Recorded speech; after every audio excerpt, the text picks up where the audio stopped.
Mwongeye kwirirwa abakunzi ba Slim Jesus Entertainment. Nkuko bisanzwe nangira nibutsa wowe utarakora subscribe ku yariyo YouTube channel ya mbere mu Rwanda iduhera amakuru ku gihe kandi yizewe. Bityo rero nkaba nsaba wowe utarakora subscribe nyamuneka nuva ndakoze subscribe kuko subscribe ya ni inkunga ikomeye kuri njye nawe kuko bituma utazongera gucikwa n'amakuru meza tubagezaho uko bwije n'uko bukeye.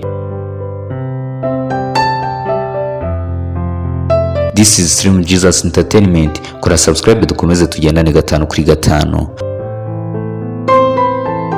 Uyu munsi noneho nicaka ndavuga ko ari exclusive dore ko mbazaniye inkuru idasanzwe ku bakunzi ba Yakamwana ndetse na Asia uzwi nka Gatarina dufata nka mabuja wa Yakamwana. Hari haciye igihe kinini abakunzi bakurikirana showbiz yo mu Rwanda bya hafi bibaza ku mubano wa Yakamwana na Asia dore ko mu minsi ishize bari baratandukanye bashwanye nabi cyane ndetse kandi Asia arahira ko atazongera gukorana na Yakamwana muri Gatarina series bitewe n'imyitwarire ya Yakidahwitse.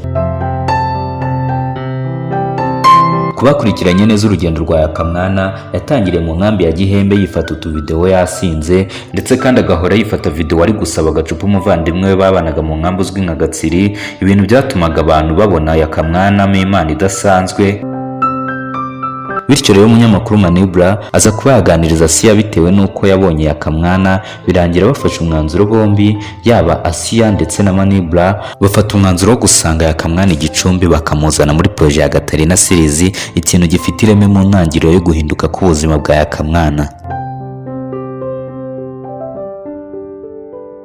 Nyuma yo kujya kwa Asia mu nkambi ya Gihembe byarangiye Asia amanukanye na Yakamwana bazi Kigali batangira gukina filime Gatarina series ndetse kandi bakajya bakina Yakamwana ataha kwa Asia, ari nabyo byaje kuba intandaro yo gushwana kwa Asia ndetse na Yakamwana dore ko Yakamwana yashakaga kubaho ubuzima buciriritse bwo kwirirwa asinda ndetse akazana n'indaya mu rugo. Bityo rero Asia akabirwanya ariko Yakamwana bikamubaza ngo no kumufata nk'umwana, nyamara ibyo Asia yakoraga nibyo kuko nk'umuntu w'umusitari inyenyeri imurikira rubanda agomba kuba umuntu wiyubashye. Ikindi kandi bapfuye nuko Yakamwana yifuzaga kujya akorana interview n'umuntu wese ubishatse, ariko mu by'ukuri ibyo hari icyo byica kuri fame y'umuntu dore ko n'abandi basitari bo mu Rwanda dufata nk'icyitegererezo atari uko bateye.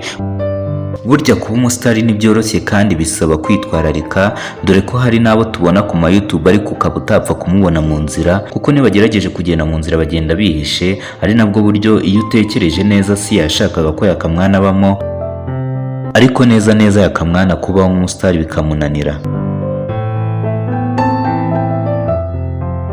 Hari haciyeho igihe kinini tutongera kubona Yakamwana ari kumwe na Asia, gusa baje kugaragara Yakamwana ari mu isura nshya yashyize tentire muri dread ze yambaye rinete zihenze, mbese muri make ari umuntu bigaragara ko ari gutegura projet iremereye.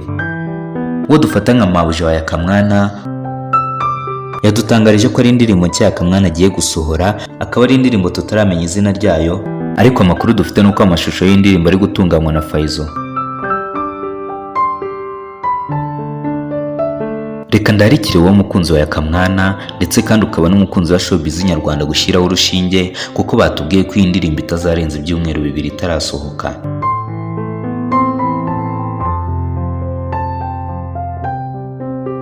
This is Slim Jesus Entertainment. Reka nongere nibutse utarakora subscribe nyamuneka ndagira ngo musabe nuva ndakoze subscribe kugira ngo dukomeze tugendane gatanu kuri gatanu, mwibutsa ko nta handi wakora amakuru meza kandi yizewe atari kuri YouTube channel yacu Slim Jesus Entertainment. Kora subscribe kugira ngo dukomeze tugendane gatanu kuri gatanu.